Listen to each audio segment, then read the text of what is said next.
কাজ এবং আমার প্রফেশনাল জায়গা ঠিক রাখা, জন্য চাঁদাবাজির উপরে আমাকে ডিপেন্ডেন্সি না হইতে হয়। দেশকে কিছু দিতে হলে তোমার নিজেকে বিল্ড আপ করতে হবে ফার্স্ট, তারপর না তুমি মানুষকে দিতে পারবা। 24 বছর বাচ্চা হয় না, এরপরও আমার ট্রিটমেন্টে বাচ্চা হয়েছে, এরকমও আছে আল্লাহর রহমতে। বিদেশে যাওয়া এই রুগী আমি শূন্যের কোটায় নিয়ে আসবো, ভবিষ্যৎ প্ল্যান আমার হচ্ছে এটাই। আপনার ইদানিং রাজনৈতিক রুটিনটা কিভাবে চালাচ্ছেন? ইদানিং এর রাজনৈতিক রুটিন আমি প্রথম তো হচ্ছে যে আমার সকালবেলায় আমি অন্যদেরকে আহ্বান করব, যারা নিউ জেনারেশন, যারা পড়ালেখা শেষ করছে, সবচেয়ে বড়ই আমি ছাত্র রাজনীতি যারা করছে, অনেকে আমার 3 বছরের সিনিয়র কিন্তু এখনও রাজনীতি করে। বাই দিস টাইম আমার 5টা বাচ্চা কাচ্চা, আমি প্রফেশনাল একটা প্রতিষ্ঠান করেছি, আর এখনও অনেকে আমার জাস্ট 2-3 বছরের বড়, তারা এখনও রাজনীতিতে আছে। আমি ছাত্রদেরকে, নতুন জেনারেশনকে আহ্বান করব, তোমরা ছাত্র রাজনীতি পড়ালেখা শেষ, ছাত্র রাজনীতি শেষ, তোমরা প্রফেশনালি সাউন্ড হওয়ার জন্য তখনই নিয়াত করো। দেশকে কিছু দিতে হলে তোমার নিজেকে বিল্ড আপ করতে হবে ফার্স্ট, তারপর না তুমি মানুষকে দিতে পারবা। যেমন আমার লাইফটা আমি যদি বলি, আমি ফজরের নামাজ পড়েই আমার সকালে হসপিটাল শুরু হয়, সকাল থেকে সন্ধ্যা পর্যন্ত বলতে পারেন আমার এই রোগীদেরকে আমি সেবা দিই। এরপরে আমার যে লোকজনের সঙ্গে পলিটিক্যাল যে কাজ, যোগাযোগ, সেটা থাকে। আমার পলিটিক্যাল কাজগুলো আমাদের অন্যান্যরাও সার্ভ করছে, কিন্তু যে পারপাসটা আমি সার্ভ করতে পারি, ইকোনমিক্যাল পার্ট একটা থাকে ধরেন, এবং আমার যে রোগীর যে সেবা, মানব সেবা, এই কাজটাকে উপরে আমি বেশি গুরুত্ব রেখেছি, যেটার মাধ্যমে মানুষের ভালোবাসা আমার কাছে তৈরি হয়েছে। আমি সেভাবেই কন্টিনিউ করছি, এবং সপ্তাহে 2 দিন আমি ধরেন এই যে রাজনৈতিক বিষয়ে আমার যে দায়িত্বে আছে তাদের সঙ্গে, যেমন আজকেও সকালে ফজরের নামাজ পড়েছি আমি ধরেন 4:45টায়, এখান থেকে শ্যামলীতে আমি ওখানে সময় দিয়েছি, আমাদের যে রাজনৈতিক বৈঠক যেটাকে বলে সেটা শেষ করেছি। আমি আবার সকালে 7টা থেকে হাসপাতালে কাজ শুরু করেছি।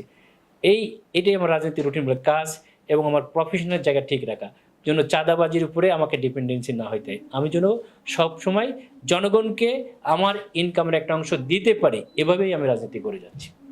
আমরা মিডিয়াতে দেখলাম এবং আমরা যতটুকু আপনার সম্বন্ধে খোঁজ খবর নিলাম, তাতে আপনি বাংলাদেশে ইনফার্টিলিটির উপর, মানে বন্ধ্যাত্বের উপর একটা যুগান্তকারী একটা চেঞ্জ আনছে। এবং সেক্ষেত্রে আমরা দেখলাম আগে অনেকে ইন্ডিয়াতে চিকিৎসার জন্য যেত, এখন সেটা বলা চলে যে মোটামুটি 40-50% কমে গেছে। এই ক্ষেত্রে আমরা অনেক দম্পতি পাই, আমাদের কাছে প্রশ্ন করে, যেহেতু আপনার ইন্টারভিউতে তারা বিভিন্ন প্রশ্ন করে, যে কারো 12-13 বছর, 15-20 বছর বাচ্চা হয় না। এই ধরনের কোন রোগী আপনি পেয়েছেন কিনা, এবং ইনফার্টিলিটির উপর বাংলাদেশে আপনার ভবিষ্যৎ পরিকল্পনাটা কি? আমাদের এই ধরনের 12-13 বছরের রোগী আমি পেয়েছি কিনা বলতে, আসলে 24 বছর বাচ্চা হয় না, এরপরও আমার ট্রিটমেন্টে বাচ্চা হয়েছে, এরকমও আছে আল্লাহর রহমতে। আর 12, 13, 14, 15, 17 বছর, এটা তো অহরহ ঘটনা আর কি, এটা ঘটে যাচ্ছে। যে কথাটা আপনি বললেন যে বাইরের দেশে যাওয়া অনেকাংশে কমছে, এটাই অ্যাপোলোর মতো লিকুইডেটিভ জব ছাড়ার আমার মূল কারণ ছিল। আসলে আমি অনেক হয়তো ইনকাম করছি, আমি লাক্সারিয়াস জীবনযাপন করছি, কিন্তু আমার গরিব মানুষের জন্য আমি কিছু করতে পারলাম কিনা। আমি যেখানে 5 লাখ টাকার কাজ, আমি চাইলে 1-2 লাখ টাকাও করে দিতে পারি।